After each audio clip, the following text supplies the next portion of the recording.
Salamat Gino. Atin panibayang nga do, aking biyeko. Adaki ako na naman yung kanakong berwan. Pan kanito, ding estudyante ko magbiyasala at maging mayap lang anak. Inmetong a mestra, kabod tuturo. Nune, kadwayang pengari, karang estudyante na. Nung ako gawan, ingobra ko, makanano lang sumulong. King daratang nga panahon. Nya ako, bilang metong nga mestra, gagawan ko nga giyo ko.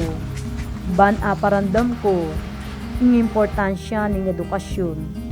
Ing edukasyon, metong yang bage o titulo, at dapat ipagmaragol, kimbiyeta mo. Bistaman, mapagaling tuturo, milalakoy ang kapagalan ko. Isto nga kakit kong masayang mabibiyasa, dahil estudyante ko. Adya palang makulit at magulula, makamisla rin pala. Potarugong atin ang okasyon, matutula ko, nang diyang ka ring simpleng bagay mo. Agaganakada ko, diyang rugong managtalang santan, gagayak din kwarto mi. Makalungkot pin ing milyaring ini, eta muasahan. Dapot, eta malulungkot, eta mababalisa, nune manaligta mo, kingapong Ginoo, ulinging babiya kapayapan, kambe ng apong dito.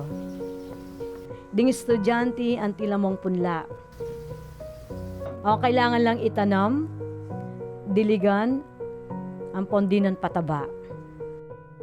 Di nga na kailangan lang turuanan, turuking leksyon di ng aral, turuking kasalpantayanan, at maya payasal.